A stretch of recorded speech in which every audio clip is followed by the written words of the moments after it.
Hello friends, good morning everyone. Welcome back to my channel fusion of love থেকে আমি রায়া। আশা করি তোমরা সবাই ভালো আছো। তোমাদের ভালোবাসা, আশীর্বাদ আর ভগবানের আশীর্বাদ মাথায় নিয়ে আমি তো বিন্দাস আছি। তবে আজকে সকাল সকালই যেন তো এই বিছানা গোছাতে লেগে পড়েছি। আজ বৃহস্পতিবার, অলমোস্ট 10:30 মতন বাজে। ঘুম থেকে উঠেই আজকে ফ্রেশ হওয়ার আগেই প্রথম কাজ হয়েছে বিছানা গোছানো। তোমাদেরকে তো জানিয়েছিলাম যে আমাদের কাজের কাকি আজ আসবে না, তাই মা সকালবেলা যখন ঘর ঝাড় দেয় একবারে ঘরটা মুছে তারপরে স্নান করতে যাবে। তাই মায়ের অর্ডারে আজকে সকাল সকাল বেড পরিষ্কার করাটা ম্যান্ডেটরি। আমার মা যে কোনো কাজ খুব সিস্টেমেটিক্যালি করে, যেন মনে হয় দেখে সমস্ত কাজ আগে থেকে একটার পর একটা লিস্ট করে রাখা আছে। আবার ইদানিং কালে না এই ক্রেপ ব্যান্ডেজ আমার সঙ্গী হয়ে দাঁড়িয়েছে। রোজ রোজ প্রায় লাগছে এই রাত্রেবেলা একবার করে। আগে ছোটবেলায় যখন খুব দৌড়োদৌড়ি খুব ছোটাছুটি করতাম তখন না মাসেলে এত বেশি ব্যথা হতো, তখন মা কি করতো, ক্রেপ ব্যান্ডেজটা খুব শক্ত করে বেঁধে দিত। না হলে তো মাকে সারাক্ষণ জ্বালাতন করতাম, আমার পায়ে ব্যথা করছে তুমি পা টিপে দাও, তাই এটাই সলিউশন ছিল। তবে এটা বেশ কার্যকর ছিল সেই সময়, আর এখন আবার সেই পুরনো রোগটা যেন ফিরে ফিরে এসেছে। আর তোমরা তো জানোই আমার বেডের পাশের এই চার্জিং এর পয়েন্ট গুলো এত বেশি উপকারী, আর এটার জন্য চারিদিকে তার ছড়িয়ে ছিটিয়ে থাকে। এটা যেন মার সব থেকে অস্বস্তিকর ব্যাপার। বলে তোর এই জিনিসটা যে কবে এখান থেকে যাবে তবেই আমি শান্তি পাবো। স্যাটারডে সানডে যখন আমি রুডির বাড়ি একটু দেখা করতে যাই, এসে দেখি এইটা আর খাটের ওপর নেই। মাকে বলতে মা বলে তুই নেই, তাই এটাকে আমি সরিয়ে রেখেছি। এই খাটের মধ্যে হিজিবিজি আমার একদম ভালো লাগে না। তবে তোমরা তো জানোই আমার সবকিছু আমার বেডের ওপরেই। সকালে মোটামুটি আমার টুকটাক কাজকর্ম সেরে একটু ফোন ঘাটা, সবকিছু সকালবেলা উঠে তো চলতেই থাকে, কারণ আমাদের কন্টেন্ট ক্রিয়েটারদের সকালবেলা ঘুম থেকে উঠে এই প্রথম কাজ থেকে ফোনটা খুলে দেখা। যাই হোক, সমস্ত কিছু কমপ্লিট করে, ফ্রেশ হওয়া কমপ্লিট করে, আমার প্রিলিমিনারি কাজকর্ম কমপ্লিট করে তোমাদের সাথে আবার আড্ডা দিতে চলে আসলাম কিচেনে, আমার পছন্দের জায়গা। আর এখন হয়তো তোমাদেরও পছন্দের জায়গায় কিচেনটা। আজকে জানো তো মা অন্যরকম ডিশ রান্না করবে ঠিক করে গেছে। আজকে যেহেতু একাদশী, এই একাদশীতে মা আর বাবা নিরামিষ খায়, আর আমি এখনো পর্যন্ত একাদশীতে নিরামিষ খেয়ে উঠতে পারিনি। তার কারণ আমার মনে হয় না যে নিরামিষ খাওয়া উচিত। যখন আমার মনে হবে যে নিরামিষ খেতে মন চাইবে তখন ঠিক খাবো। আমি একটা দিনই এখনো পর্যন্ত নিরামিষ খাই, সেটা হচ্ছে মানডেতে।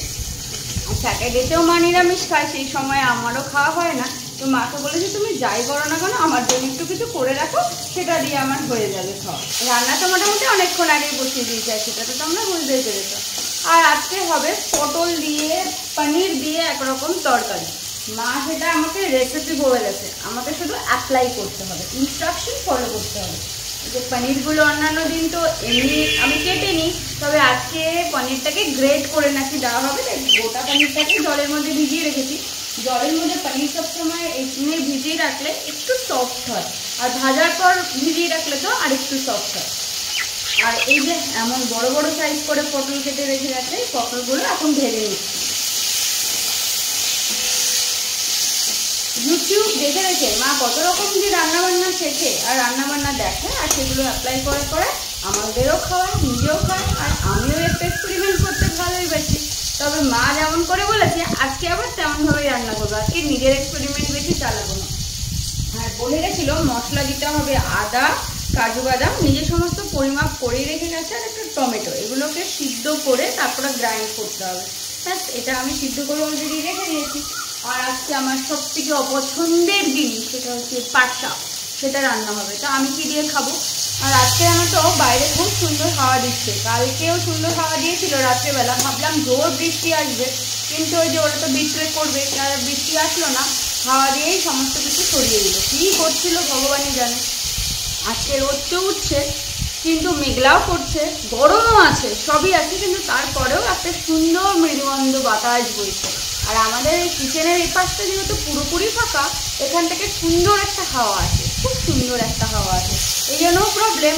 আর এই দরজাটা তো দিয়ে রাখতে হয়, এটা যদি খুলে রাখি এখান থেকে ডিরেক্ট হাওয়া আসে, গ্যাস তা প্রবলেম করে।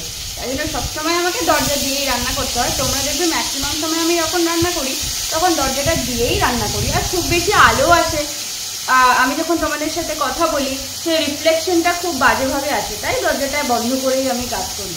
কিন্তু সামনের থেকে হাওয়াটা খুব সুন্দর আসে এই সময়, আর পাখিগুলো মানে এই সময় এখানেই থাকে। দেখবে কখনো কখনো এত সুন্দর সুন্দর আওয়াজ করে, কোকিল, এই সেই বিভিন্ন পাখি, যেহেতু গাছপালা এখানে আছে। শুনতেও ভালো লাগে আমার এই সময়টা। ওদের কিছু কিছু সময় আছে, ওরা যে সময় এসে এখানে ডাকবে, আর ম্যাক্সিমাম সময়টা না আমার এই রান্নার সময়টা করে, তাতে আমার খুব ভালো লাগে, শুনতেও ভালো লাগে আর তোমাদেরও শোনাতে ভালো লাগে, আর তোমরা শুনে হয়তো একটু মজাই পাও। নিরামিষের দিন মানে তো জানোই আমার মার মশলাপাতি কৌটো কাটি সব কিছু চেঞ্জ হয়ে যায়। নিরামিষের মশলাপাতির জন্য মা এটা ব্যবহার করে, এটা অলরেডি বের করে তেল ঢেলে তেলের কৌটো আলাদা করে সমস্ত কিছু টিপটপ করে একদম রেখে তারপরেই পুজো দিতে গেছে। আমার মাকে নিয়ে এইসব দিকে চিন্তা করতে হয় না। মা দিন দিন না আমার মাঝে পিটপিটেনি হয়ে যাচ্ছে, এটাই আমার প্রবলেম। মা যতটা পরিষ্কার, আমি 10% পরিষ্কার, কিন্তু খুব নোংরাও না, কিন্তু মার মতো আমি হতেও চাই না, তাহলে আমাকে সারাদিন কাজ করতে হবে, সেটা আমি একদমই পছন্দ করি না। এদিকে রান্না বান্না হচ্ছে, তো আমি ভাবলাম যে আজ অনেকদিন পর একটু আবার ঘোলের প্রিপারেশন করা যাক। এই যা গরম পড়েছে, একটু দইয়ের লস্যি না খেলে আমার একদম মনটা মানতে চাইছে না। আর এদিকে রান্নাতেও আমাকে দইটা ব্যবহার করতে হবে, আর তার জন্য একটু ফেটিয়েও নিতে হবে। তো ভাবলাম একবারেই দুটো কাজ হয়ে যাক। আজ কোনো বাসনপত্র না পেয়ে মায়ের একেবারে আটা মাখার গামলা নিয়ে হাজির হয়েছি। সবটা দই একবারে দিয়ে ওটাকে ভালো করে একটু ফেটিয়ে ক্রিম টেক্সচার বানিয়ে নেব। বাকি যে পটলগুলো ছিল সবটাই ভাজা হয়ে গেছে, এবার তুলে নিয়ে ওই তেলেই ফোড়নটা দিয়ে দিচ্ছি। ফোড়নে দিচ্ছি সাদা জিরে, সাদা সর্ষে আর একটা কাঁচা লঙ্কাকে খুন্তি দিয়ে মাঝখান দিয়ে চিড়ে ওটা দিয়ে ভালো করে নাড়াচাড়া করে নেব। ভাজা ভাজা মোটামুটি হয়ে এসেছে। এবার আমি যে আগের থেকে মিক্সিতে পেস্টটা বানিয়ে রেখেছিলাম সেটা দিয়ে দিলাম। এতে আছে সিদ্ধ করে রাখা টমেটো, কাজু আর আদা। আর আমার এক্সপেরিমেন্ট না করলে তো চলে না, তাই দিয়েছি একটু সাদা তিল। পনির আর পটলের তরকারিতে মা এতগুলো নাকি লঙ্কা দিতে বললো।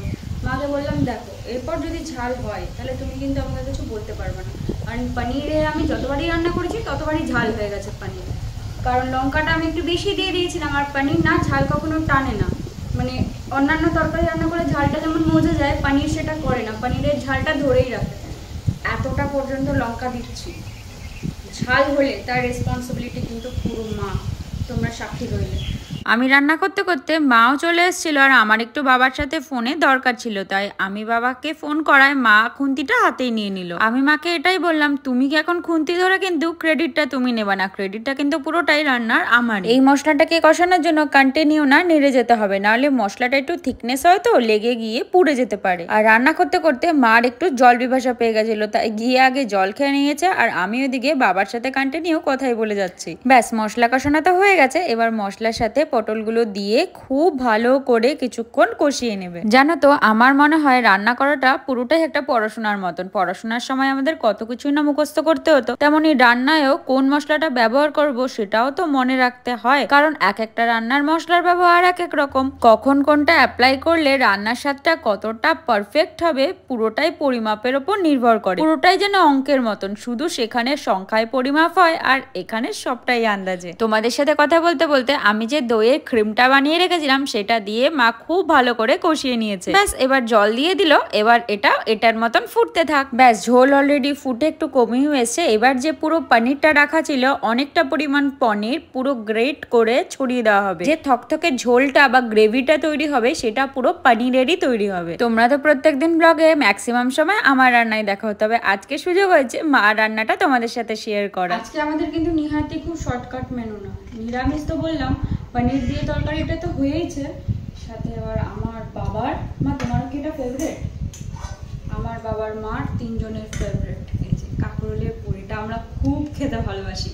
এই একটা কাঁকরোলের পুর এগুলো দিয়ে না পুরো ভাতটা আমার খাওয়া হয়ে যায়, মানে এত ভালোবাসি।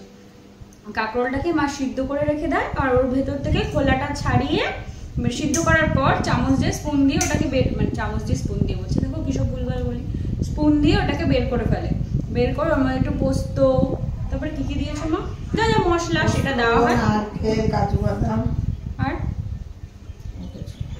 আর নর্মাল যে মশলা সেটা দিয়ে ভালো করে মিশিয়ে মিক্স করে কাঁকরোলের ভেতরে এরকম ভাবে পুরটাকে ভরা হয়।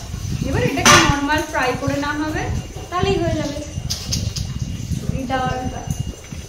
মা আজকাল সবকিছু যেহেতু তোমাদের সাথে শেয়ার করি, আমি যে বললাম সব প্রেজেন্ট করে করে দিতে মা ভালোবাসে। আবার বলছে ছবি তোলা একটা মুছি করতে করতে আমার মা সারা জীবন চলে যাবে মনে হয়।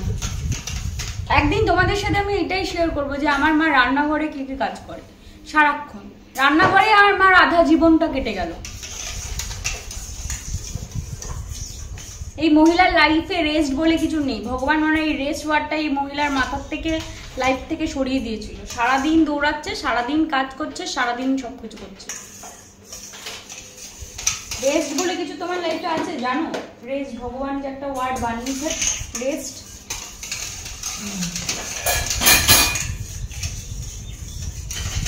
না অনেক কাজ করে ফেলেছো, এবার অনেক ঘরকে নিজের মাথাটাও ঠান্ডা করো আর আমার মাথাটাও একটু ঠান্ডা করো দয়া করে।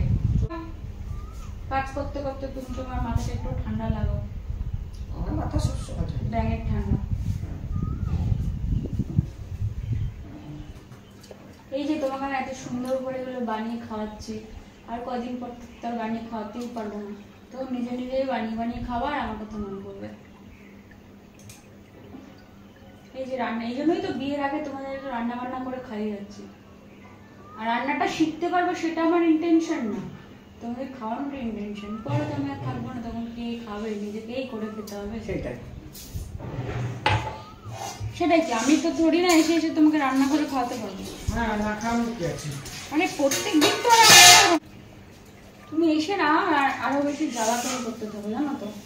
মারটা কমপ্লিট, এবার আমারটা একটু খেয়ে নি। আর একটুকুনি বানানো আছে, সেটা পিসির জন্য। পিসি এখন স্নান করতে গেছে, আমাকে দেখে দৌড় মেরেছে স্নান করতে।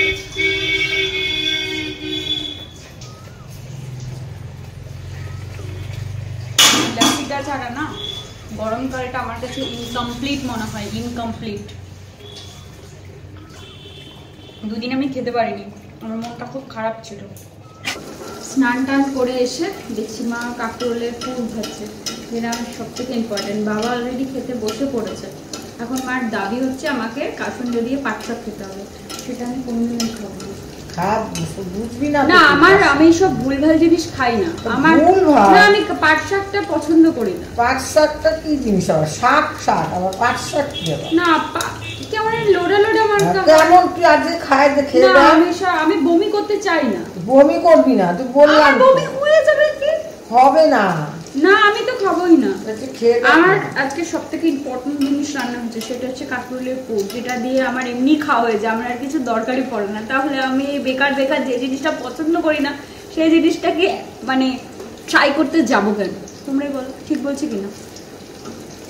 তোমাদের একেবারে ডাইনিং টেবিলে নিয়ে চলে আসলাম। তবে আজকে দুপুরের লাঞ্চটা আমার জন্য খুব এক্সাইটেড, কারণ আমার পছন্দের ডিশটাই আজকে তৈরি হয়েছে। বিশ্বাস করো কি যে ভালোবাসি আমি কাঁকরোলের পুর খেতে, সেটা আর বলার কথা নয়। তবে আজকে এই গরমের মধ্যে ইয়াম্মি টেস্টি লাঞ্চটা সারতে সারতেই ভিডিওটা শেষ করলাম। কালকে আবার একটা নতুন ভিডিওতে তোমাদের সাথে দেখা হবে। ততক্ষণ তোমরা ভালো থেকো, সুস্থ থেকো, সাবধানে থেকো। আর পুরো ভিডিওটা ভালো লাগলে একটা লাইক করে দিও, কমেন্ট করে জানিও কেমন লাগলো। আর প্লিজ সাবস্ক্রাইব করে সাপোর্ট করে আমার পাশে থেকো, কারণ তোমরা তো জানোই তোমাদের ভালোবাসা আর সাপোর্ট আমার জন্য কতটা নেসেসারি। তবে আজ বিদায় নিচ্ছি, তোমরা কিন্তু অপেক্ষায় থেকো।